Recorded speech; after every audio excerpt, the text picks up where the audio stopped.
আমি তোমাদের সাথে বসবো, বসে রুটিন নিয়ে আলোচনা করব। মানে আজকে চিন্তা করব, যদি রুটিন মিলে যায় কালকে থেকে আমরা অফলাইনে চলে যাব, যেহেতু আমার ভেন্যু, ক্লাসরুম সব রেডি করাই আছে। এমন না যে তোমাদের অফলাইন ক্লাস দেওয়ার জন্য আমাকে আবার নতুন করে কোচিং সেন্টার ভাড়া নেওয়া লাগবে, সাজাইতে হবে, এরকম কোনো ঝামেলা নাই। আল্লাহর মতো সব রেডি করা আছে। তোমরা বলবা, আমরা রুটিনটা সেট করব, শুরু করে দিতে পারবো। রুটিন যদি সেট হয় কোনো ব্যাপার না। তাহলে আমরা যেভাবে আছি এভাবে চলতে থাকুক। তোমরা আপাতত বাসায় মনোযোগ দাও। আর এখন বের করবে তোমরা সবাই জেন 17 ইউনিট 5। আর বাকিরা সবাই নীরব থাকছো। নীরবতা হচ্ছে সম্মতির লক্ষণ। নীরব থাকা মানে হচ্ছে যে তুমি আমাদের সাথে একমত পোষণ করো যে আমরা এভাবেই চাই। ঠিক আছে, কোনো অসুবিধা নাই। নীরবতা সম্মতির লক্ষণ। কোশ্চেন নাম্বার 16, এখানে দুইটা কোশ্চেন বাকি আছে এবং তোমরা জানো যে একটা কোশ্চেন পেপারের লাস্টের কোশ্চেন গুলো একটু অ্যানালাইটিক্যাল থাকে, একটু বড় সড়ো থাকে, অনেক ভেঙে চুরে করতে হয়। তো সেই লাস্টের দুইটা কোশ্চেনই আমাদের বাকি আছে। একটা হচ্ছে কোশ্চেন নাম্বার 16, আর একটা হচ্ছে কোশ্চেন নাম্বার 17। তারপরে আমরা টেক্সট বুকের সাথে রিলেট করে করে এগুলো সলভ করব। তোমরা বের করেছো আশা করি সবাই। কোশ্চেনটা দেখো, the diagram shows A loud speaker unit. এটা একটা লাউড স্পিকার ইউনিট। উপরেরটাকে বলা হয় টুইটার, নিচেরটাকে বলা হয় উফার। এই যে পর্যন্ত পুরোটাকে বলা হয় উফার। আমরা ছোটবেলা বলতাম সাবউফার। সাবউফার দিয়ে চালাবো যখন আমরা 8-9 পড়ি। নিচেরটাকে বলা হয় উফার, উপরটাকে বলা হয় টুইটার। এই দুইটার মধ্যে ডিফারেন্স কি? এই টুইটারটা সাইজে ছোট, উফারটা সাইজে হচ্ছে বড়। টুইটারের ম্যাস কম, উফারের ম্যাস হচ্ছে বেশি। উফার থেকে লো ফ্রিকোয়েন্সি সাউন্ড বের হয় আর টুইটার থেকে হাই ফ্রিকোয়েন্সি সাউন্ড বের হয়। উফারের ভিতরে যে কোণ আছে, এই কোণটা কিন্তু একটা পর্দার মতো, এটা বাইরের থেকে ধরা যায়। তোমরা যারা উফার দেখেছো, এই কোণটা কিন্তু কাঁপতে থাকে, ভাইব্রেট করতে থাকে এবং এখান থেকে এয়ার বের হতে থাকে এবং সাউন্ড ওয়েভ পাওয়া যায়। এখানে ইনফরমেশন গুলি দেয়া আছে, আমি একটু আন্ডারলাইন করি, তোমরা আমার সাথে সাথে যার যার কোশ্চেন পেপার আন্ডারলাইন করবা। আমি বিশ্বাস করি তোমাদের সামনে hard copy of question paper আছে, অবশ্যই হার্ড কপি কোশ্চেন পেপার দিয়ে সলভ করার চেষ্টা করবা। তোমাদেরকে আমি কিনতে বলেছি, তোমরা কিনেছো। এগুলো আলাদা আলাদা পেপারে পাওয়া যায় বইয়ের মতো করে। একটা হচ্ছে ইউনিট 4, একটা হচ্ছে ইউনিট 5, একটা হচ্ছে ইউনিট 6। এখন ইউনিট 5 এর আমরা জেন 17 এর পেপার ইউনিট 5 এ আছি। আশা করি সবাই টেক্সট বুক ওপেন করে বসে কোশ্চেন পেপার ওপেন করে বসেছো। এখানে দেয়া আছে, দেখো যে কয়লা এই কোনটা ভাইব্রেট করে and set into air vibration, এবং tweeter is used to produce high frequency sound and woofer is used to produce low frequency sound. Underline করো এটা, এগুলো হচ্ছে important information. A sinusoidal signal is applied to the woofer. The woofer cone moves with simple harmonic motion. Simple harmonic motion. Simple harmonic motion সম্পর্কে আমরা পড়েছি। Simple harmonic মোশনে যখন এই যে ভাইব্রেট করে কোনটা, এটা হচ্ছে যে অ্যাক্সিলারেশন আর ডিসপ্লেসমেন্ট হচ্ছে proportional. Acceleration is directly proportional to displacement from equilibrium position. আমরা যদিও সিম্পল হারমোনিক মোশনে যে পেন্ডুলাম দিয়ে করেছি, হ্যাঁ, কিন্তু জিনিসটা আসলে একই। এখানে পেন্ডুলামের জাস্ট কথাটা মেনশন করা যাবে না। এটা নরমালি সিম্পল হারমোনিক মোশনে হচ্ছে যে অ্যাক্সিলারেশন আছে। অ্যাক্সিলারেশন ওই যে উপরে লেফট সাইডে যখন, রাইট সাইডে যখন উপরের দিকে ওঠে পেন্ডুলামের বব, তখন ওইখান থেকে ছেড়ে দিলে ওই জায়গাটা হচ্ছে ম্যাক্সিমাম অ্যাক্সিলারেশন। এটা হচ্ছে proportional two the displacement from equilibrium position. Equilibrium position কি, যে মাঝখানের পজিশনটা ছিল ইকুইলিব্রিয়াম পজিশন পেন্ডুলামের। আমি যেভাবে ইমাজিন করছি, যে যেটা তোমাদেরকে পড়িয়েছি, আশা করি তোমরাও সেটা ইমাজিন করতে পারছো, তাহলেই জিনিসটা ম্যাচিং হবে। আর অ্যাক্সিলারেশন ডিসপ্লেসমেন্টের সবসময় অপোজিট থাকে। ঠিক একই রকম ভাবে এটা ফোর্স দিয়েও বলা যায়। ফোর্স হচ্ছে প্রপোর্শনাল টু ডিসপ্লেসমেন্ট এবং force always acting towards the equilibrium position.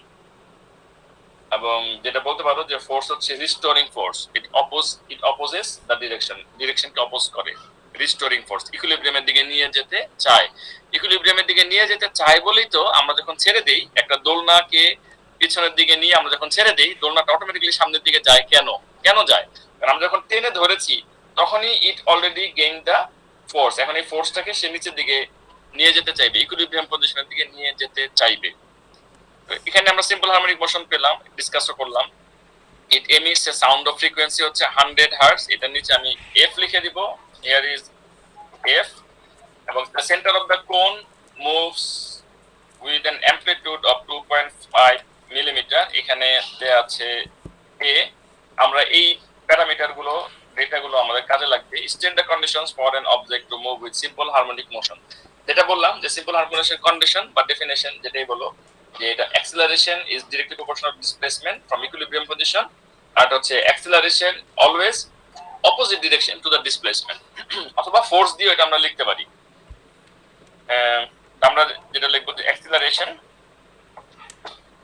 acceleration is directly proportional to the displacement, এবং আরেকটা হচ্ছে যে displacement from equilibrium position,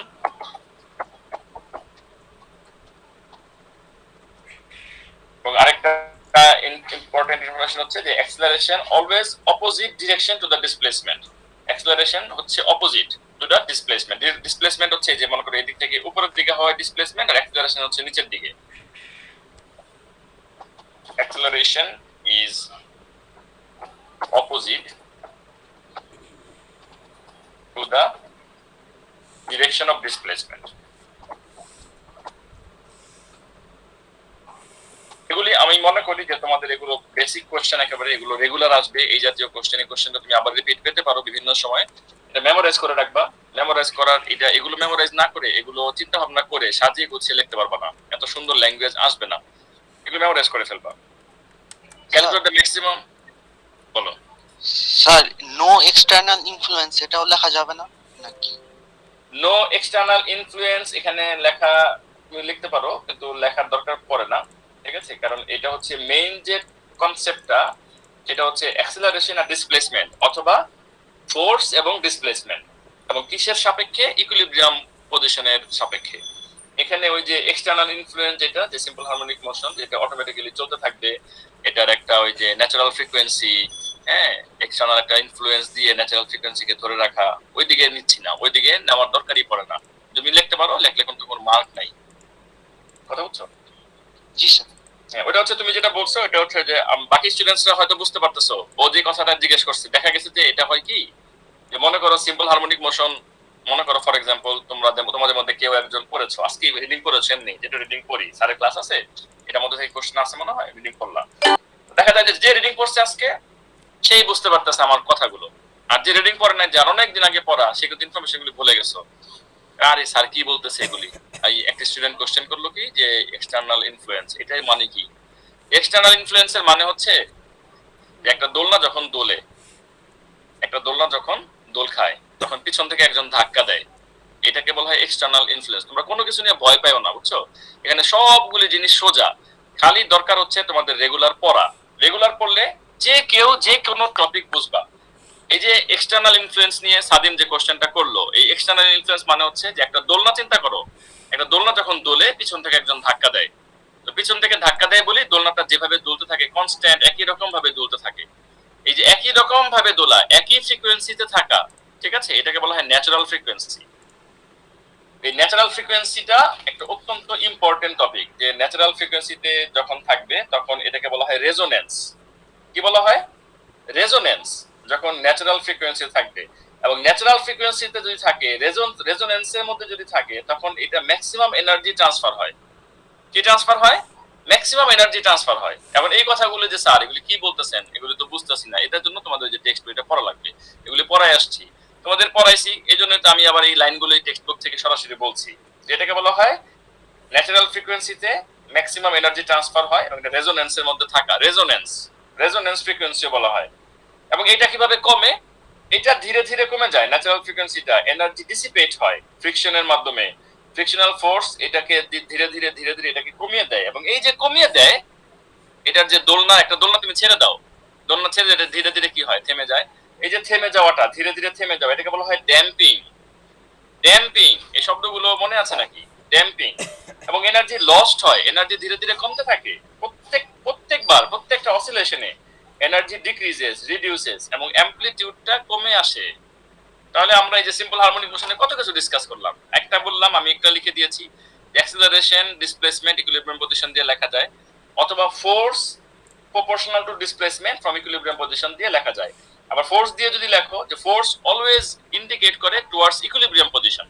simple harmonic motion বলার সাথে সাথে আমরা ওই যে বব অথবা দোলনা, সুইং, এগুলি দিয়ে চিন্তা করবো, তাহলে আমাদের লিখতে সুবিধা হবে। কিন্তু এটাও সিম্পল হারমোনিক মোশনে আছে। এই কোনটা, কোন, স্প্রিং, এগুলি বুঝতে তোমাদের ইমাজিনেশনটা অনেক গভীর হওয়া লাগবে, একটু পাকা হওয়া লাগবে। তোমরা তো এখনো নভিস আসলে এই টপিক গুলোর উপরে, তাই না? তাহলে তোমরা কি দিয়ে চিন্তা করবা? আমি তোমাদেরকে শর্টকাট বুদ্ধি দিলাম যে এটা দিয়ে চিন্তা করে লিখলেও তুমি মার্ক পেয়ে যাবা। তোমার দরকার মার্ক, তখন তুমি বুঝতে বুঝতে একসময় তোমার গভীরতা এমনি চলে আসবে। এই কোন কিভাবে সিম্পল অসিলেশনের মধ্যে থাকে, এটা আমরা টিচাররা কেউ ধরাই দিতে পারবো না। এটা তোমাদের ব্যক্তিগত নিজেদের বুদ্ধিমত্তা। আমি তো বলে দিয়েছি কোন সিম্পল হারমোনিক মোশনে আসতে পারে, স্প্রিং ও সিম্পল হারমোনিক মোশনে আসতে পারে, উপরে নিচে উপরে নিচে, এভাবে দেখিয়েছি। এর বেশি তো আর কিছু বলা সম্ভব না। তোমরা এগুলি বারবার পড়বা, দেখবা যা এসে পড়ছে, ব্রেনে চলে আসছে। Calculate the maximum velocity of the center of Ufar cone. Maximum velocity of the center of the Ufar cone.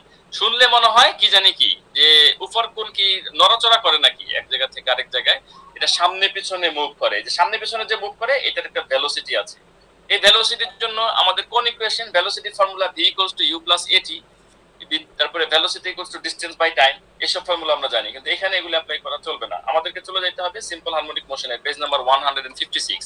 এই অ্যানসারটা লিখেছি পেজ নাম্বার 155 থেকে। এখন এই অ্যানসারটা এখানে যে একটা ইকুয়েশন, এই ম্যাক্সিমাম ভেলোসিটির, এটার ইকুয়েশন হচ্ছে পেজ নাম্বার 156 এ ওপেন করে দেখবা। এখানে একটা ইকুয়েশন আছে v = a omega sin omega t। v এখন আমার কি লাগবে, মাইক্রোসফট ওয়ার্ড লাগবে, কারণ এই গ্রিক লেটারগুলি আমার কাছে নাই, আমার এই সফটওয়্যারে নাই। মাইক্রোসফট ওয়ার্ড থেকে আমাকে লেটারগুলি নিয়ে আসতে হবে, সিম্বলগুলো। 1 মিনিট, তাড়াতাড়ি ওপেন হও।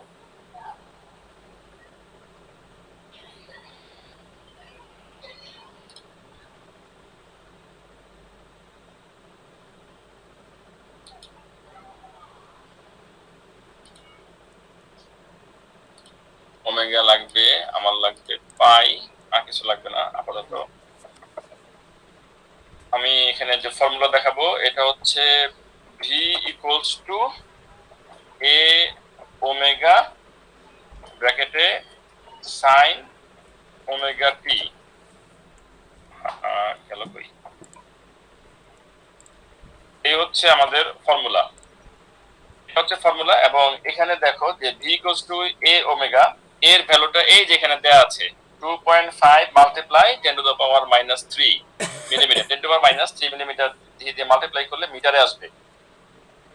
তারপরে ওমেগা হচ্ছে 2πf, f এর ভ্যালু এই যেখানে দেয়া আছে 100 হার্টজ, f হচ্ছে 100, 2πf। আর এই ম্যাক্সিমাম ভেলোসিটি বলেছে, এই ম্যাক্সিমাম ভেলোসিটি তোমাদের টেক্সট বুকে গিয়ে দেখবা, যখন ম্যাক্সিমাম ভেলোসিটি বলে when sin ওমেগা থেকে = 1 হয়, তখনই ম্যাক্সিমাম ভেলোসিটি গেইন করে। ম্যাক্সিমাম ভেলোসিটির কন্ডিশন হচ্ছে sin ওমেগা t = যখন 1 হয়, তখনই ম্যাক্সিমাম ভেলোসিটি। তো আমি এখানে লিখবো at maximum velocity, at maximum velocity sin omega t = 1, তখনই sin ওমেগা টির আদারওয়াইজ অন্য ভ্যালুগুলো সবই 1 এর থেকে নিচে। যখন 1 হবে, তখনই এটা ম্যাক্সিমাম ভেলোসিটি আমরা এখান থেকে পাবো। আমরা v = লিখতে পারি a, এর ভ্যালু হচ্ছে 2.5 মাল্টিপ্লাই 10⁻³ মিটারে, এটা 2πf 2। এবারে আমি চলে যাব পাই আনতে, 2πf মাল্টিপ্লাই 1। মানে এখনো এটাকে উপরে -10⁻³ করি নাই। 2.5 মাল্টিপ্লাই 10⁻³ মাল্টিপ্লাই 2π মাল্টিপ্লাই, f এর ভ্যালু হচ্ছে 100। এটাকে আমরা সিম্পলিফাই করি, it comes approximately 1.57 metre per second. এবার এগুলোকে ঠিক করে দিই। সবাই কাগজ কলমে লিখবে, চেষ্টা করবে যে ক্লাসটা ক্লাসের মতো করে করার, তাহলে আমার ভালো লাগবে, তোমাদের শেখাটা পরিপূর্ণ হবে। তাহলে এই ফর্মুলাটা, ইকুয়েশনটা তোমাদের আজকে দায়িত্ব হচ্ছে আজকে বা কালকে এটা ভালো করে পড়া। যেহেতু এটা থেকে সরাসরি ম্যাথ আসতেছে, এই যে আমরা সরাসরি ম্যাথ পেয়ে গেলাম, এমন একটা ফর্মুলা যেটা থেকে আমরা সরাসরি ম্যাথ পেয়ে গেলাম। এবং এই যে sin ওমেগা t = 1, এটাও আমরা দেখেছি টেক্সট বুকে। তাহলে এটা ইম্পর্টেন্ট, একটা একটা করে ইকুয়েশন আমরা পাবো কোশ্চেন পেপারে, আর তোমরা এটাকে বেশি ইম্পর্টেন্ট হিসেবে কাউন্ট করবা। ইম্পর্টেন্স দিবা এবং এগুলো টেক্সট বুক থেকে সাথে সাথে পড়ে ফেলবা। যেখান থেকে এই জাতীয় কোশ্চেন আসে, টেক্সট বুক একা একা পড়তে গেলে হয়তো এতদিন উৎসাহ কাজ করে নাই, কিন্তু এখন তো দেখতে পাচ্ছ যে এই লাইনটা কোন পেজ থেকে আসছে। আমি যে পেজ নাম্বার দিয়ে দিয়েছি, আমি চেষ্টা করি পেজ নাম্বার দিয়ে দেওয়া, সবসময় হয়তো সম্ভব হবে না, যখন পারবো দিয়ে দিব। তো পেজ নাম্বার গুলিতে তুমি চলে যাবা, তোমার তো খুঁজে বের করা লাগতেছে না যে আমি কি বলছি যে এই পেজটা আজকে পড়বা, যে এই পেজটা পড়বা, তাহলে এই টপিকটা পড়া হয়ে যাবে। তারপর আবার এখানে আসবা, এখানে কি কোন কোশ্চেন আসছে, কিভাবে কোশ্চেনটা অ্যানসার করা লেগেছে, টেক্সট বুকের থেকে আবার নলেজটা নিয়ে আসবা, নিয়ে এসে দেখবা যে এই অ্যানসার গুলো কিভাবে করা গিয়েছে। টেক্সট বুকের নলেজটা যদি তোমার মাথার মধ্যে থাকে, এক্সাম হলে তুমি পারবা। এই নাম্বার 3 দেখো, the graph shows how the displacement x of the cone varies with time. Displacement x of the cone varies with time. এটার ব্যাপারে সরাসরি আমাদের টেক্সট বুকে একটা একদম সরাসরি একটা গ্রাফ আছে। এটা হচ্ছে পেজ নাম্বার 156 এ সরাসরি একটা গ্রাফ আছে। গ্রাফের মধ্যে দেখবা যে কতগুলো ভ্যালু আছে, একটা হচ্ছে ডিসপ্লেসমেন্টের সাথে, একটা হচ্ছে ভেলোসিটির সাথে। এই ভেলোসিটিও দেওয়া আছে। এখানে আমাদেরকে বলেছে add a line to the graph to show how the velocity of the cone varies over the same time interval. তো এটা আমাদের টেক্সট বুকে সরাসরি করে দেওয়া আছে যে ভেলোসিটির সাথে আমাদের এটা কিভাবে ভ্যারি করে ডিসপ্লেসমেন্ট টাইম গ্রাফটা, ভেলোসিটি টাইম গ্রাফটা কিভাবে ভ্যারি করে। তো ভেলোসিটি টাইম গ্রাফটা হচ্ছে যে ডিসপ্লেসমেন্টের চাইতে ভেলোসিটিটা হায়ার হবে, প্রথমত যে ভেলোসিটিটা হায়ার হবে, এবং এটার ডিফারেন্সটা সরাসরি টেক্সট বুক থেকে আমরা যদি দেখি, আমরা টেক্সট বুকটাকে যদি আমরা একটু আমাদের চোখের সামনে রাখি, জাস্ট এই গ্রাফটা দেখানোর জন্য একটা দরকার আছে। এটা হচ্ছে পেজ নাম্বার 156, আমার এখানে পেজ নাম্বার হচ্ছে 144 তো এই হচ্ছে 156।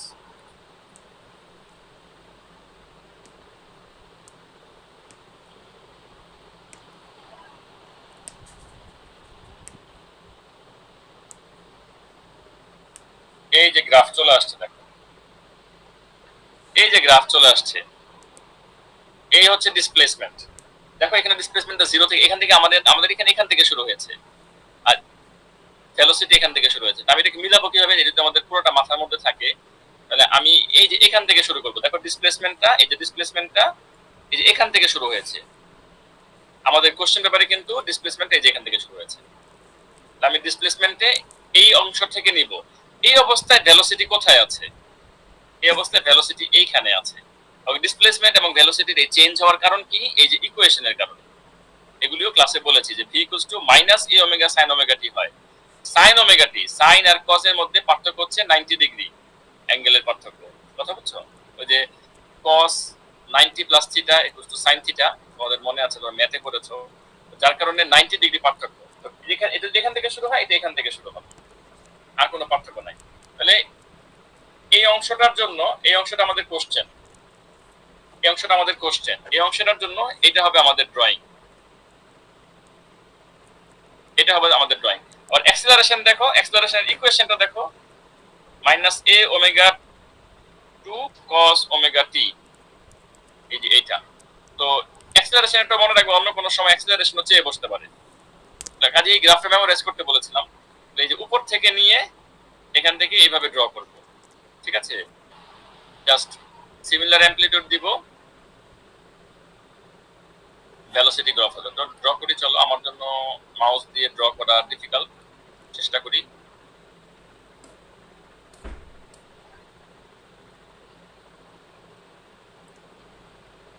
এরকম অনেকটা খারাপ হয় নাই একেবারে। এখান থেকে শুরু করাটাই আসল। এক্সামিনার খালি দেখবে যে এখান থেকে শুরু করতে পেরেছো কিনা, মার্ক দিয়ে দিবে মোটামুটি। আর খুব মোটামুটি হইলেই হয়, একেবারে পারফেক্ট হইতে হবে টেক্সট বুকের মধ্যে সম্ভব না। তবে হাত দিয়ে একটু বেটার করা যাবে, আমি তো মাউস দিয়ে করেছি।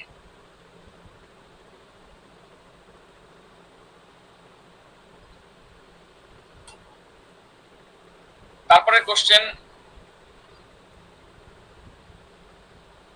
এখানে একটা ভি লাগাই দাও, এটা মধ্যে ভি লাগিয়ে দাও হাতে। At a particular গেল এটা, at a particular frequency the sound produced is distorted as the loudspeaker unit starts to oscillate with increasing amplitude. যখন অ্যামপ্লিটিউড বেড়ে যায় তখন sound frequency, the sound produced is distorted, as a loudspeaker unit starts to oscillate with increasing amplitude. Amplitude যখন বেড়ে যায়, amplitude যখন বেড়ে যায়। Explain why the loudspeaker unit starts to oscillate with increasing amplitude. যেটা বলছিলাম যে increasing amplitude maximum energy transfer কে indicate করে। এই যে এটাকে আন্ডারলাইন করো, maximum energy transfer।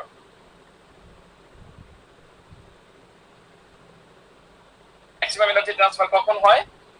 যখন এইটা ন্যাচারাল ফ্রিকোয়েন্সিতে থাকে, এবং এটাকে কি বলা হয়? রেজোনেন্স ফ্রিকোয়েন্সি বা রেজোনেন্স বলা হয়। এই অবস্থাটাকে বলা হয় রেজোনেন্স।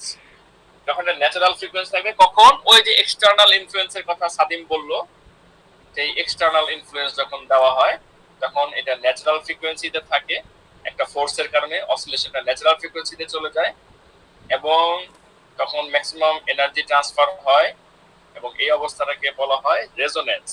এই ম্যাক্সিমাম এনার্জি ট্রান্সফার যখন হয় তখন এটা অনেক বেশি ভাইব্রেট করতে থাকে, it vibrates with increasing amplitude.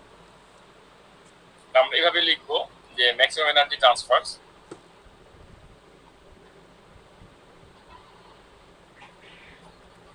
to the cone, it is in natural frequency due to an external force. This is resonance. রেজোনেন্সটা পড়বো আজকে, যদি সমস্যা হয় যে ন্যাচারাল ফ্রিকোয়েন্সি কি, রেজোনেন্স কি, ম্যাক্সিমাম এনার্জি ট্রান্সফার কি, কার কথা বলা হচ্ছে, অসিলেশন কি, অসিলেশনের অ্যামপ্লিটিউড ইনক্রিজ করে কখন, ডিক্রিজ করে কখন, এগুলো পড়বা, না পড়লে ক্লিয়ার হবে না। পেজ নাম্বার হচ্ছে এটা 159।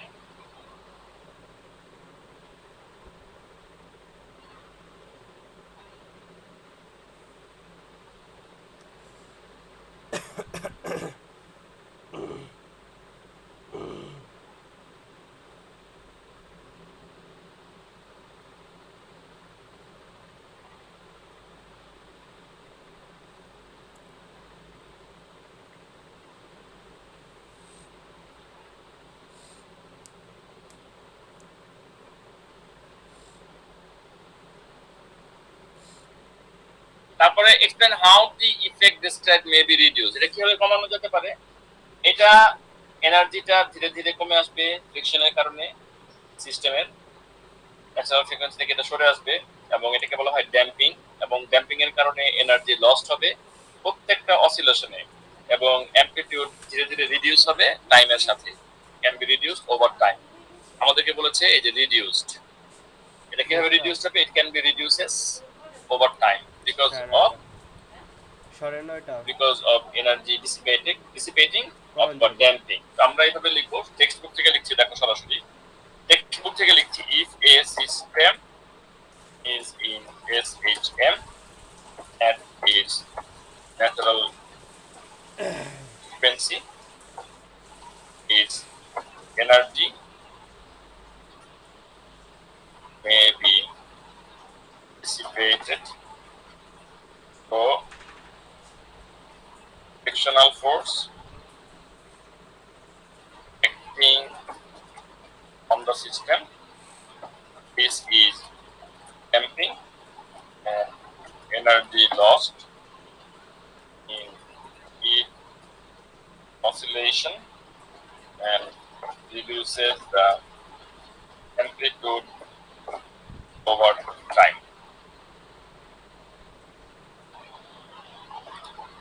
এবং এটা আমরা কোথা থেকে লিখেছি? এটা লিখেছি সরাসরি ফেসবুকের পেজ টেক্সট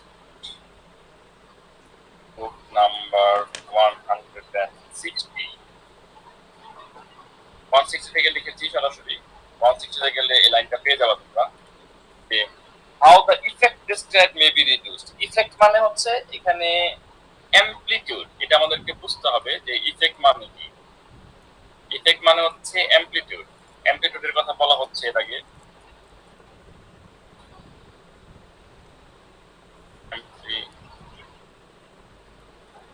এই অ্যামপ্লিটিউডটাকে কিভাবে রিডিউস করা যায়? How can it be reduced?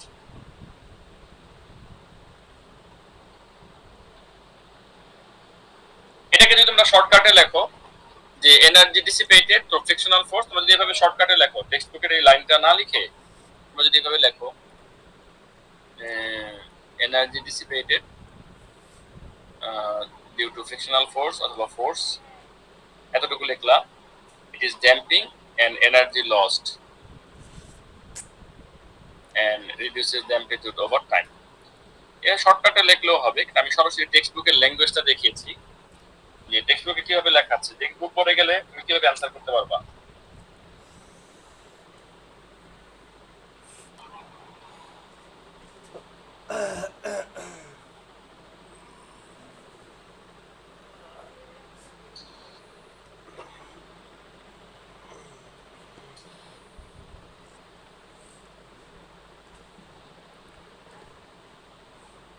তারপরে কোশ্চেনটা দেখো, suggest why the woofer and the tweeter are different sizes. এদের সাইজ ডিফারেন্ট, এবং এটা দেখাতে গিয়ে আমি দুটো বড় বড় ইকুয়েশন ডেভেলপ করে তোমাদেরকে দেখাবো। উফারের সাইজ, উফার হচ্ছে দেখো, উফার হচ্ছে বড়, বিগার, টুইটার হচ্ছে স্মলার। এখান থেকে যে ফ্রিকোয়েন্সি বের হয় এটা হচ্ছে হায়ার, এখান থেকে যে ফ্রিকোয়েন্সি বের হয় এটা হচ্ছে লোয়ার, এবং এটা হচ্ছে, এটার ম্যাস হচ্ছে বিগার, এম হচ্ছে বিগার ম্যাস, আর এটা হচ্ছে ম্যাস হচ্ছে স্মলার।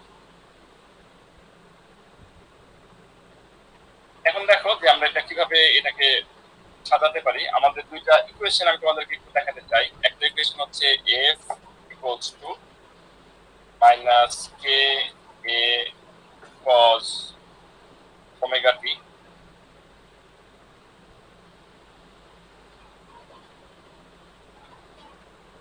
ওমেগা টি, এটা হচ্ছে পেজ নাম্বার 155 থেকে। তাহলে এফ ইকুয়ালস টু হচ্ছে m a equals to minus k a cos omega t, a equals to হচ্ছে, আমি যদি এ ইকুয়ালস টু লিখতে চাই তাহলে লিখতে পারবো যে ইকুয়ালস টু হচ্ছে minus k a cos omega t divided by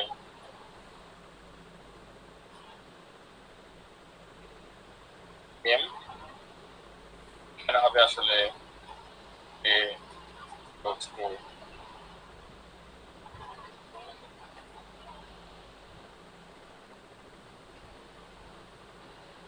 minus k a কি হলো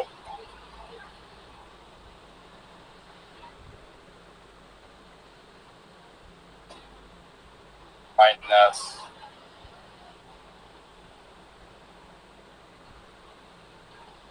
কে এ কজ ওমেগা টি।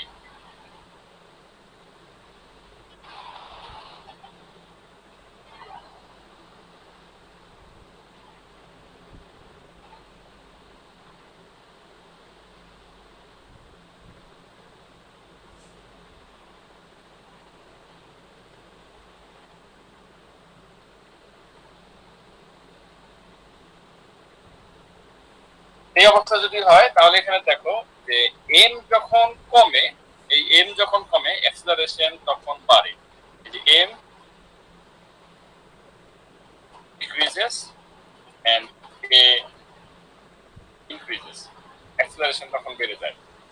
সবচেয়ে অ্যাক্সিলারেশনের সাথে সম্পর্ক, এই অ্যাক্সিলারেশন যত বেশি হবে, অ্যাক্সিলারেশন মানে হচ্ছে কোণের সামনে পেছনে সামনে পেছনে, যে এটা, এই যে এটা হচ্ছে অ্যাক্সিলারেশন। হ্যাঁ, অ্যাক্সিলারেশন যত বেশি হবে এটার ফ্রিকোয়েন্সি তত বেশি হবে, বাড়বে। তাহলে ম্যাস কমলে অ্যাক্সিলারেশন বাড়বে। এখানে ম্যাস কম কার? এই যে ম্যাস কম হচ্ছে টুইটারের, টুইটারের ম্যাস হচ্ছে কম, এবং এখানে দেখো ফ্রিকোয়েন্সি কিন্তু হায়ার। এটা কিন্তু আমরা বলছি না, এর আগে বলা আছে, কোশ্চেনের উপরের দিকে বলা আছে যে এটার ফ্রিকোয়েন্সি হচ্ছে হায়ার, বেটার ফ্রিকোয়েন্সি। এবং আমরা এখানে দেখতে পাচ্ছি যে অ্যাক্সিলারেশন ম্যাস যখন কমবে এই যে অ্যাক্সিলারেশন তখন বাড়বে। আরেকটা ফর্মুলা দেখাচ্ছি তোমার, যদিও আমরা এই ফর্মুলাগুলি এখানে আসলে লিখতে যাব না, কিন্তু এখানে 2 মার্কের কোশ্চেন, কিন্তু কনসেপ্টের জন্য জাস্ট দেখাচ্ছি। পি ইকুয়ালস টু দেখো, পি ইকুয়ালস টু, এটা হচ্ছে 2 pi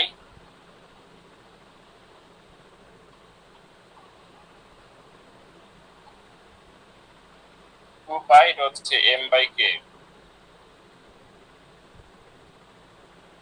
by k. F equals to কি হবে? এফ ইকুয়ালস টু হচ্ছে 1 বাই 2 পাই, যেহেতু এফ ইকুয়ালস টু 1 বাই টি,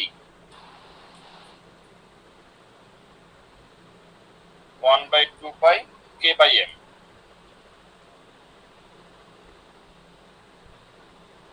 এবার দেখো এখানে কি পেয়ে যাচ্ছি আমরা, যে এম যদি কমে যায়, এম ডিক্রিজ করে, এই ফ্রিকোয়েন্সি কিন্তু তখন ইনক্রিজ করবে, যেহেতু ইনভার্সলি রিলেটেড। প্রপোর্শনাল বলা যাবে না, inversely related. M decreases, f increases. তাহলে এই এম এর সাথে আমরা কি সম্পর্ক পেলাম, যে এম যখন কমে অ্যাক্সেলারেশনও বাড়ে, ফ্রিকোয়েন্সিও বাড়ে। তাহলে এই টুইটারের তো হাই ফ্রিকোয়েন্সি বের করা দরকার, এটা এমন ভাবে ডিজাইন করা যে টুইটার থেকে যেন হাই ফ্রিকোয়েন্সি বের হয়। এই জন্যই টুইটারকে ডিফারেন্ট সাইজ, এদের সাইজটা ডিফারেন্ট হয় এবং টুইটারকে স্মল ম্যাস রাখতে হয়। ঠিক আছে, কারণ টুইটার দিয়ে হায়ার ফ্রিকোয়েন্সি সাউন্ড বের হয়। Higher frequency sound comes out from Twitter. Twitter has smaller mass, and that's why it has higher frequency and acceleration. High frequency and acceleration. It has higher frequency and acceleration. দেখো এই কথাটা একটা technical কথা, যে Twitter has smaller mass and that's why it has higher frequency and acceleration. আমি এখানে explanation সহ দেখিয়েছি, যে এটা হচ্ছে এক্সপ্লেনেশন, এটা তোমাদেরকে এক্সামের জন্য দেওয়া লাগবে না, তোমরা দেখে রাখো, অন্য কোনো সময় এটা কাজে লাগতে পারে। এবং আমি এটা দিয়েছি পেজ নাম্বার 160 থেকে, দিস ফ্রম পেজ নাম্বার 160। তোমরা এখানে গিয়ে দেখবে যে এই কোশ্চেনগুলো দেওয়া আছে এবং এখান থেকে এটা রিলেট করা যায়, এবং একবার করলে হবে না, বারবার করতে হবে বোঝার জন্য যে কিভাবে এটার সাথে এটা রিলেশনটা আসে। সো এই কোশ্চেনটা হচ্ছে, এই কোশ্চেনটা, যে কোশ্চেনটা অবশ্যই টেকনিক্যাল কোশ্চেন, অবশ্যই এটা একেবারে তুমি না পড়ে গিয়ে অ্যানসার করে ফেলবে, এগুলো সম্ভব না। এগুলো আমাদের পড়া থাকতে হবে, জানা থাকতে হবে, এই পয়েন্টগুলো সম্পর্কে আইডিয়া থাকতে হবে।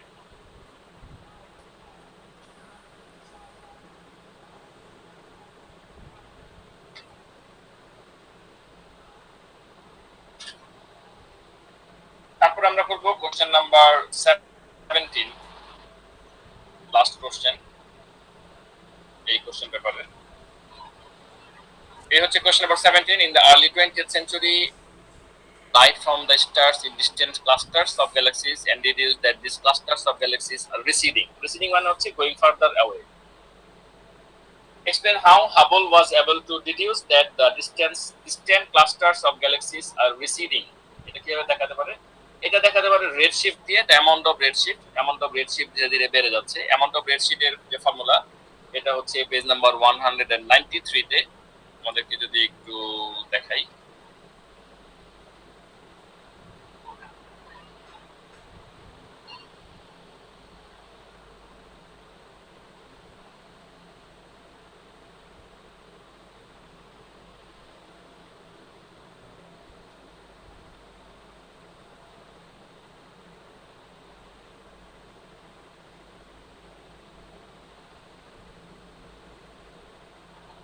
এই দেখো, এই যে the amount of redshift the galaxy exhibits that allows to calculate how fast it is moving. This can be done using measurements by the wavelength or frequency change. যখনই কোনো একটা এরকম অবজেক্ট দূরে সরে যাবে, তখন ওয়েভলেন্থ কিন্তু লঙ্গার হবে। যখনই দূরে চলে যাবে, এই যে দেখো রেড শিফট হয়েছে, এই যে longer wavelength. Then stretched further apart, shorter close together হচ্ছে যে শর্টার ওয়েভলেন্থ, এই যে মার্ক করা আছে দেখো, এন্ড স্ট্রেসড ফার্দার অ্যাপার্ট হচ্ছে লঙ্গার ওয়েভলেন্থ। যে পয়েন্টটা খেয়াল করো, লঙ্গার ওয়েভলেন্থ একটা, আরেকটা হচ্ছে এই যে এটা, এই জায়গাটা খেয়াল করো। এই জায়গাটা তো আমার এখন ইচ্ছা করতেছে তুলে নিয়ে যাই, তুলে নিয়ে ওখানে বসাই। এটা তো এখান থেকে স্ক্রিনশট নিয়ে ওখানে বসানো যাবে না আমার এই কোশ্চেন পেপারে। এখানে কোথাও যদি এটা এখানে দেখাতে হবে, আমি লিখে দিচ্ছি, এটা লেখা লাগবে। তো প্রথমেই লিখবো যে এটা যেহেতু এই লঙ্গার হচ্ছে যে ডিস্টেন্ট গ্যালাক্সি থেকে এই যখন লাইট আমাদের কাছে আসে, যেহেতু এটা দূরে সরে যাচ্ছে, তো আমরা দেখতে পারি যে ওয়েভলেন্থটা লঙ্গার হচ্ছে। and galaxy is going further as the light comes from it as uh, from it has wavelength and the wavelength is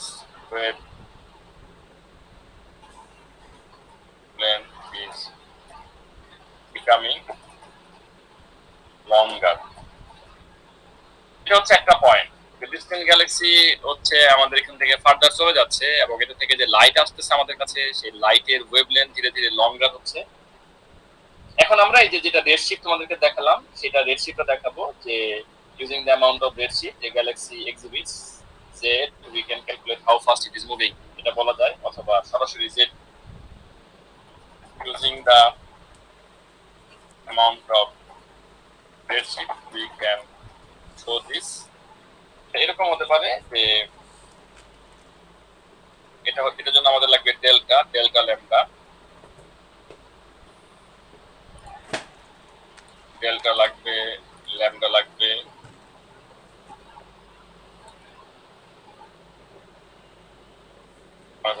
del lambda divided by এটা হবে জেড ইকুয়ালস টু, আমরা যদি দেখি যে এখানে যে ফর্মুলাটা দেওয়া আছে এই ফর্মুলাটা লিখবো আমরা যে z equals to del lambda by lambda এবং ভি বাই সি, ফ্রিকোয়েন্সিটা লিখবো না, ভি বাই সিটা লিখবো, ঠিক আছে।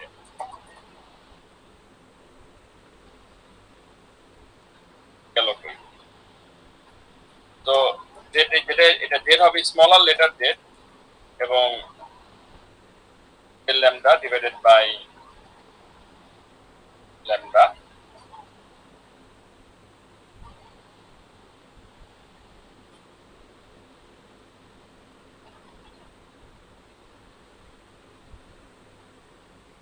এবং এখানে হবে ইকুয়ালস টু এটা হচ্ছে V by C.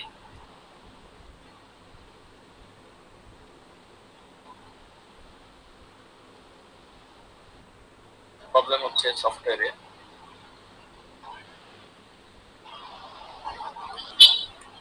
V by C এবং এখানে আমরা লিখে দিব যে জেড কি, এখানে কোনটা কি,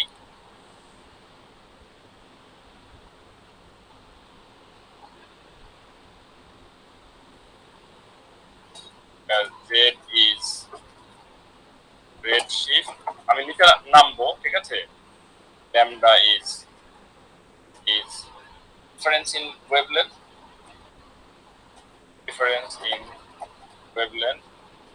lambda is difference wavelength,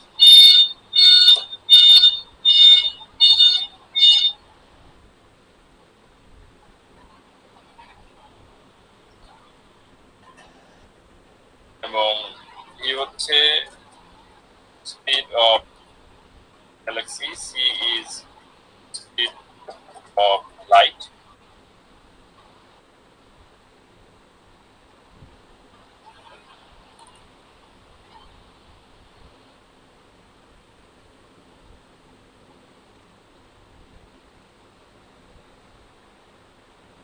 এগুলো না লিখলেও হয়। এই যেখানে যে প্যারামিটার গুলো কোনটা কি লিখেছি না, এটা লেখা কম্পালসারি না, এটা আমি তোমাদের জন্য লিখেছি যাতে তোমাদের অন্তত পড়ার সময় অসুবিধা না হয়। এটা একটা হবে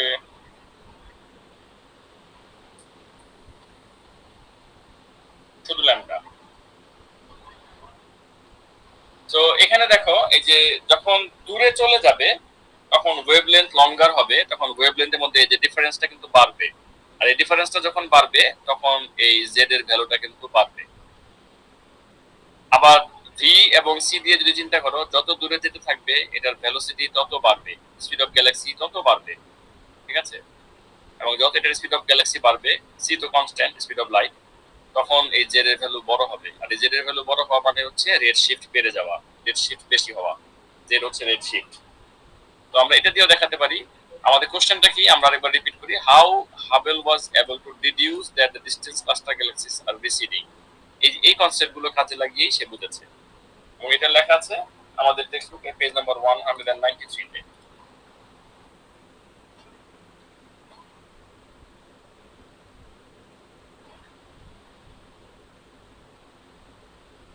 তারপরে দেখো এখানে আর কতগুলো গ্যালাক্সির কথা, ক্লাস্টার অফ গ্যালাক্সিস। ক্লাস্টার মানে গ্রুপ, ক্লাস্টার মানে group. The table shows some Hubble's original data on the distances to some clusters of galaxies and the speed with which these clusters are receding. মানে দূরে চলে যাচ্ছে। Clusters একটা হচ্ছে Virgo, Pisces, Perseus, Ursa Major, Leo. এই যে বিভিন্ন এই ক্লাস্টার অফ গ্যালাক্সিস এর কথা, ডিসটেন্স ফ্রম আর্থ দেওয়া আছে এবং স্পিড দেওয়া আছে তাদের। অ্যানাদার ক্লাস্টার পেগাসাস, একটা হচ্ছে পার্সিয়াস, একটা হচ্ছে Pegasus, was calculated to have a distance from earth হচ্ছে this much meter. পেগাসাসের কি দেয়া আছে? ডিসটেন্স ফ্রম আর্থ দেয়া আছে। এখানে কিন্তু পেগাসাস নাই। এটা কার সাথে মিলে? এই যে পিসেস এর সাথে মিলে 2.3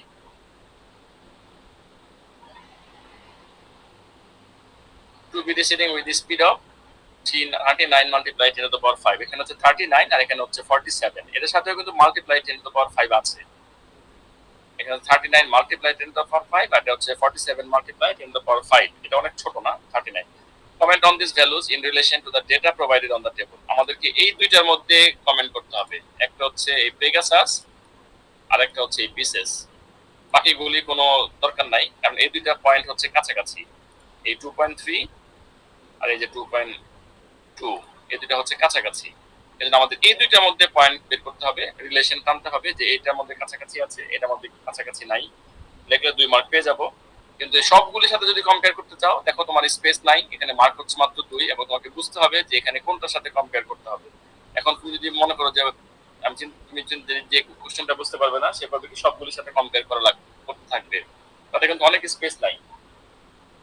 তো ডিসটেন্স অফ পেগাসাস হচ্ছে, দেখো ডিসটেন্সটা হচ্ছে, এটা হচ্ছে ডিসটেন্স এবং এটা হচ্ছে কাছাকাছি, একই রকমের distance, very closer to each other. কিন্তু রিসিভিং উইথ এ স্পিড, স্পিডটা হচ্ছে এই পেগাসাসের স্পিডটা হচ্ছে কম পিসেসের স্পিডের চাইতে। তো প্রথমে আমি লিখবো যে এদের distance from earth is almost closer. Distance from earth is closer for both and Pegasus. একটা হচ্ছে speed of Pegasus is lower than the speed of Pisces. স্পিডটা নিয়ে লিখলাম যে এদের স্পিডটা হচ্ছে, পেগাসাসের স্পিডটা হচ্ছে অনেক কম, আর distance from Earth is closer for both Pisces and Pegasus. অথবা লিখতে পারো যে both Pisces and Pegasus are almost at similar distance from Earth, from the Earth. এভাবে লেখা যেতে পারে, একই কথা যেভাবে লেখা না কেন।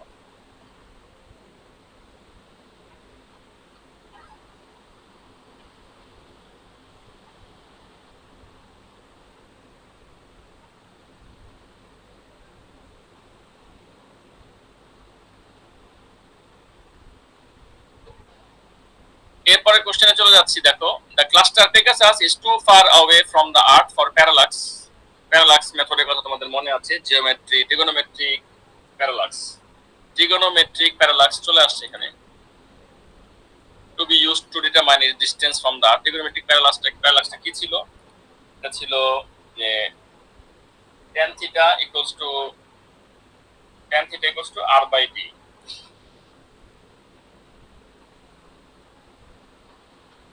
tan theta equals to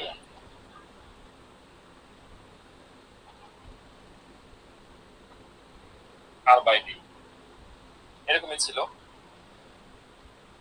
trigonometric parallax। কিন্তু এখানে বলেছে it is too far away from the earth for parallax to be used, মানে parallax ইউজ করা যাবে না। parallax method স্যার তাহলে এখানে কি আমি স্যার এটা ইউজ করব না স্যার, যে ক্যান্ডেলাটা? parallax cannot be used।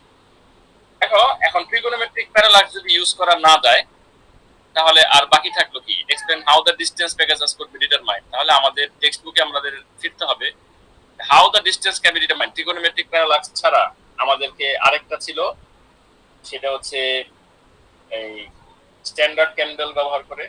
Standard candle হচ্ছে লুমিনোসিটি, রেডিয়েন্ট এনার্জি ব্যবহার করে। রেডিয়েন্ট এনার্জির ইকুয়েশন ছিল I equals to L divided by 4 pi d square. L ছিল লুমিনোসিটি, D হচ্ছে distance from the galaxy, I হচ্ছে ইন্টেন্সিটি। এখান থেকে আমরা ডিসটেন্স পেয়ে যাব।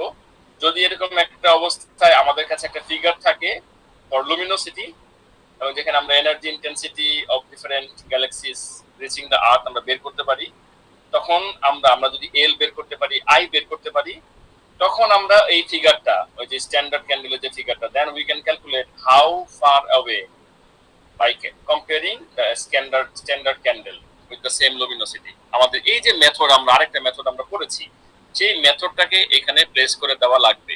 অথচ ট্রিগোনোমেট্রিক প্যারালাক্সের উপরে এতটাই ফোকাস আমাদের টেক্সট বুকের, মনে হয় যেন তারপরে যেটা ওই যে স্ট্যান্ডার্ড ক্যান্ডেল দিয়ে যে ইকুয়েশনগুলোর কথা আমি বললাম, মনে হয় যেন এগুলো কোনো ইম্পর্টেন্ট ইকুয়েশন, এরকম মনে হয় স্টুডেন্টদের কাছে। অথচ এটা দিয়ে কোশ্চেন আসছে। এখানে খুব চমৎকার ভাবে বলেছে যে এটা দিয়ে তো এটা ট্রেস করা যাবে না। Explain how the distance to Pegasus could be determined. তাহলে আমরা কিভাবে বের করতে পারবো? অবশ্যই ট্রিগোনোমেট্রিক প্যারালাক্সের দিকে আমরা যাব না, গেলে আমাদের অ্যান্সার ভুল হয়ে যাবে। আমাদের লিখতে হবে the radiant energy intensity at a certain distance d from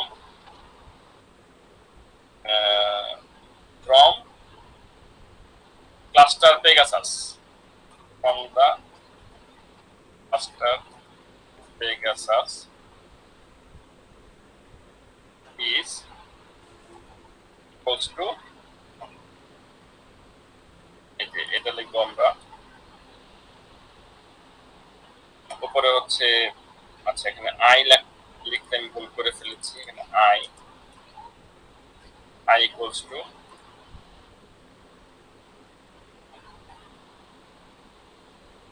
উপরে হবে এল, নিচে হবে 4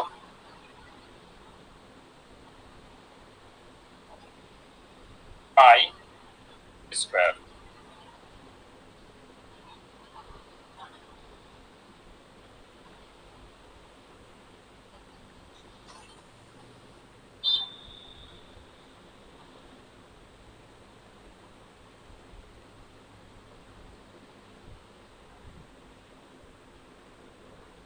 আমরা প্রেস করব এখানে, দেখো l divided by 4 pi d square, i equals to, এই হচ্ছে ইকুয়েশন যেখানে where here where l is the luminosity in watts, p is the distance to, আমি পুরোটা লিখে দিচ্ছি 3 মার্কের জন্য না, আমি কনসেপ্টটা দাঁড় করে দিয়ে তারপর আমি তোমাদেরকে মার্ক করে দিব যে 3 মার্কের জন্য আসলে কতটুকু লিখলে হয়। কিন্তু এত শর্টকাটে আমি 3 মার্ক লিখতে পারবো না বোঝানোর জন্য, যেহেতু আমি ক্লাস করাচ্ছি। আমি তোমাদের বলেছি আমি বই টেক্সট বুকে হয়তো আমি ফিরবো না, কিন্তু আমি এমন ভাবে কোশ্চেন পেপারটা সলভ করব যে টেক্সট বুকটা রিভিশন হয়ে যাবে। তোমাদের কাজ হচ্ছে টেক্সট বুকটা সাথে সাথে পড়া, যে কোশ্চেনগুলো আমি করাচ্ছি এগুলো টেক্সট বুক কভার পড়া, আমি সাথে সাথে টেক্সট বুকটা টাচ দিয়ে যাচ্ছি।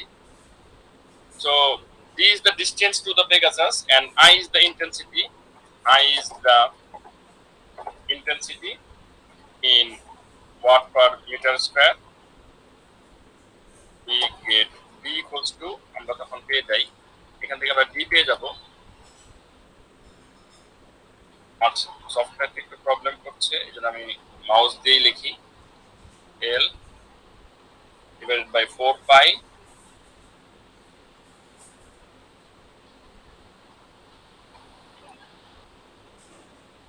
i, এবং এটা হচ্ছে ইন মিটার,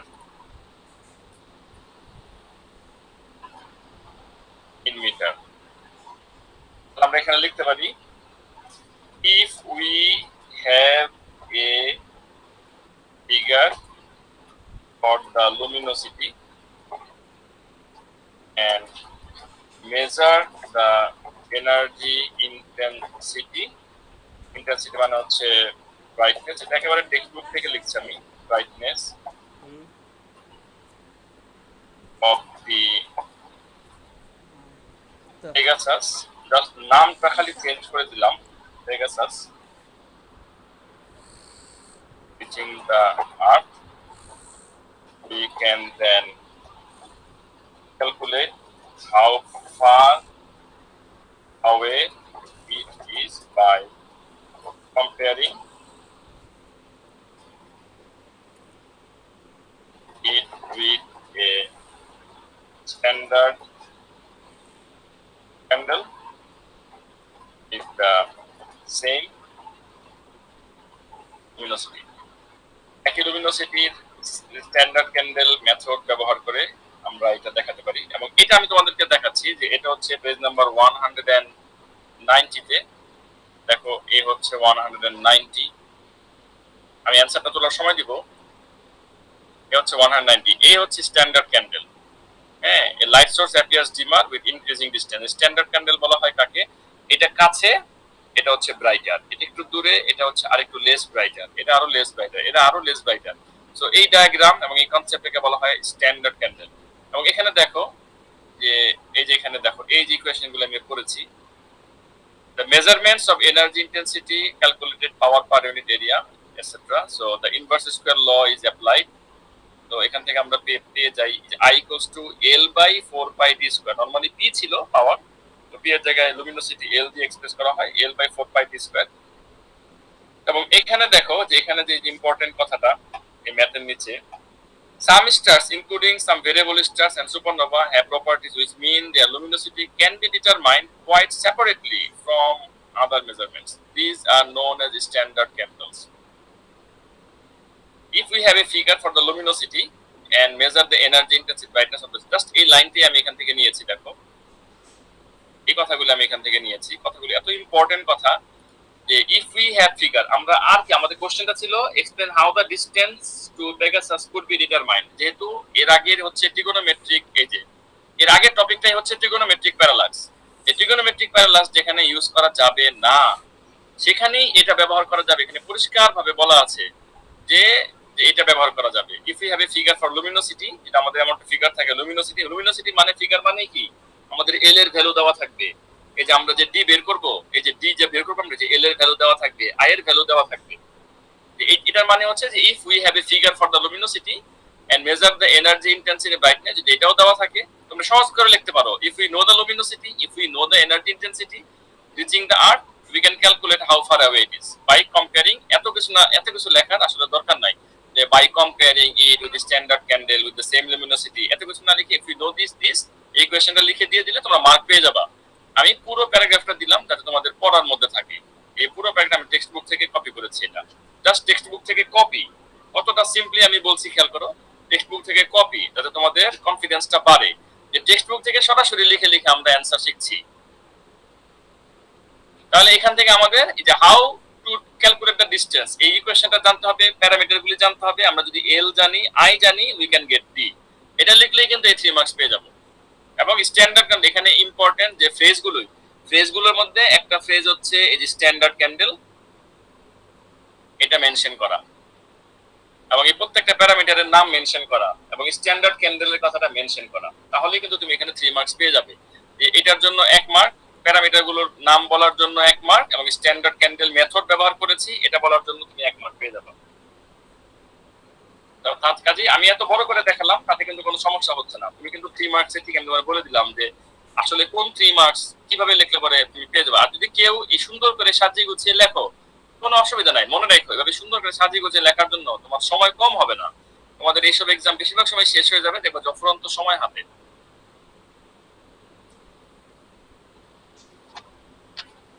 দেখো আজকে তাড়াহুড়া করে আমি পরের কোশ্চেনগুলি সলভ করতে চাই না। যে কোশ্চেন নাম্বার সি এর 1 2 3 তিনটা কোশ্চেন বাকি আছে, এগুলো খুব মজার কোশ্চেন, এগুলো টেক্সট বুক থেকে দেখাবো। তার আগে আমি তোমাদেরকে বলে দিই যে এই টপিকটা পুরোপুরি পড়ে আসবা, তাহলে আমাদের এই যে হাবলসের ডাটা দিয়ে আমরা কিভাবে এই graph show the age of the universe আমরা বের করব, গ্রেডিয়েন্ট কিভাবে আমরা ব্যবহার করব হাবলসের গ্রাফ থেকে। হাবলসের গ্রাফটা আমি তোমাদেরকে দেখিয়ে দিই। এটা পেজ নাম্বার 195 এ আছে, এবং তোমরা একটু পরে আসলে তোমাদের জন্য ইন্টারেস্টিং মনে হবে, ভালো লাগবে যে আমি এই যে হাবলসের গ্রাফ, এই যে এই গ্রাফটা এসেছে দেখো, এই গ্রাফটাকে তুলে দিয়েছে, এই যে ভেলোসিটি, এই যে ডিসটেন্স, এই কোশ্চেন পেপারে দেখো এই যে ভেলোসিটি, এই যে ডিসটেন্স, দেখছো কোশ্চেন পেপারে এই টেক্সট বুকের এই গ্রাফটাকে তুলে দিয়েছে, এই যে এই গ্রাফটাকে, এই যে গ্রেডিয়েন্ট বের করে দেখিয়েছি তোমাদের, এই যে গ্রেডিয়েন্ট ভেলোসিটি, গ্রেডিয়েন্ট থেকে ভেলোসিটি বের করেছি, এই যে হাবলসের ল, এই গ্রেডিয়েন্ট থেকে এই যে এখানে how old is the universe, এই কোশ্চেনটা এই যে আমি এখানে আমার গ্রেডিয়েন্ট ড্র করা, এই অ্যানসার গুলো দিয়ে, এইগুলো দিয়ে আমরা আজকে অ্যানসার সাজাবো, বাকিগুলো এইগুলো দিয়ে আমি অ্যানসার সাজাবো, এগুলো এই যেগুলো আমাদের করিয়েছি সব, যদি পরে থাকো এটা কোনো ব্যাপার না, এই যে এই গ্রাফটা এসেছে, এই যে কোশ্চেন পেপার, এই গ্রাফটা এসেছে, এখানে প্রত্যেকটা আমরা এভাবে অ্যানসার করবো। তাহলে রিকোয়েস্ট করছি একবার রিডিং করে আসবা, রিডিং করে আসলে আমাদের জন্য ইজি হবে। এই টেক্সট বুকের এটা হচ্ছে পেজ নাম্বার 194 থেকে শুরু করে 195, এই যে জিনিস দেখো মার্ক করে করে প্রত্যেকটা জিনিস একবারে আন্ডারলাইন করে করে দেখিয়েছি। টেক্সট বুকটা আমরা অনেক সুন্দর করে পড়েছি, যদি তোমরা এটা মনোযোগ দিয়ে পড়ো তাহলে আমাদের এই কষ্টের একটা দাম থাকবে। আমরা এই কোশ্চেনটা সলভ করব এবং পরবর্তী ক্লাসে আমরা ইউনিট 6 করব। এটাও একটা আমাদের অনলাইনের অ্যাডভান্টেজ যে আমি এক পেপার করতে করতে শেষ হয়ে গিয়েছে, মাঝপথে আরেকটা পেপার বের করো, এটা বাসায় থেকে বের করা সম্ভব। আর যদি ফিজিক্যাল ক্লাসরুম হয় যে স্যার এটা তো নিয়ে আসি নাই আজকে, এরকম একটা কথা উঠতে পারে। অনেক সময় তোমরা ফিজিক্যাল ক্লাসরুমে এসে উপস্থিত হও যে আমি তো একটা অন্য জায়গা থেকে এসেছি, বা এখন তো এটা আমি সাথে করে নিয়ে আসি নাই, আমি খুঁজে পাচ্ছি না, বা আনতে মনে নাই, এরকম একটা যে ভুল করে অন্য একটা পেপার নিয়ে এসেছি। বাসায় থাকা অবস্থায় এই সমস্যাটা হয় না। আবার ফিজিক্যাল ক্লাসরুমের কিছু অ্যাডভান্টেজ আছে, ওই যে বললাম যে আমি সামনাসামনি দাঁড়িয়ে থেকে দেখতে পারি তুমি লিখছো কিনা, এটা আজকের ক্লাসে যে সবাই লিখেছো আমি তো শিওর না যে সবাই ঠিক মতো তুলেছো কিনা। আজকের ক্লাসে যারা যারা অ্যাটেন্ড করেছে আমার ক্লাস এতক্ষণ ধরে, তারা হচ্ছে রাদিতু, সাদিম, জিৎ, রাতুল, পীযুষ এবং হিয়া। আর এখানে যুবরাজ নাই, কারণ হচ্ছে যুবরাজকে আমি ফোন দিয়েছিলাম, ওর এই কেমিস্ট্রি এক্সাম সে রেজিস্ট্রেশন করে ফেলেছে, কালকে হচ্ছে ওর কেমিস্ট্রি এক্সাম। কালকে আমরা সবাই যুবরাজের জন্য শুভকামনা করি, জ্ঞাপন করি যে ওর এক্সামটা ভালো হোক, এবং সামনে তোমরা ক্যান্ডিডেট হবা, এক্সাম দিবা। তো তোমাদের সাথে আমাদের দেখো অনেক সময় আমরা পেয়েছি, তোমরা এই সময়টাকে ইউটিলাইজ করবা। এটা হচ্ছে মাত্র অক্টোবর মাস, এবং আমাদের নেক্সট এক্সাম হচ্ছে মে জুন মাসে। তো আমরা যেন এই সময়টা ইউজ করতে পারি প্রপারলি। আজকে এখানে শেষ করছি, সবাই ভালো থাকো, সুস্থ থাকো।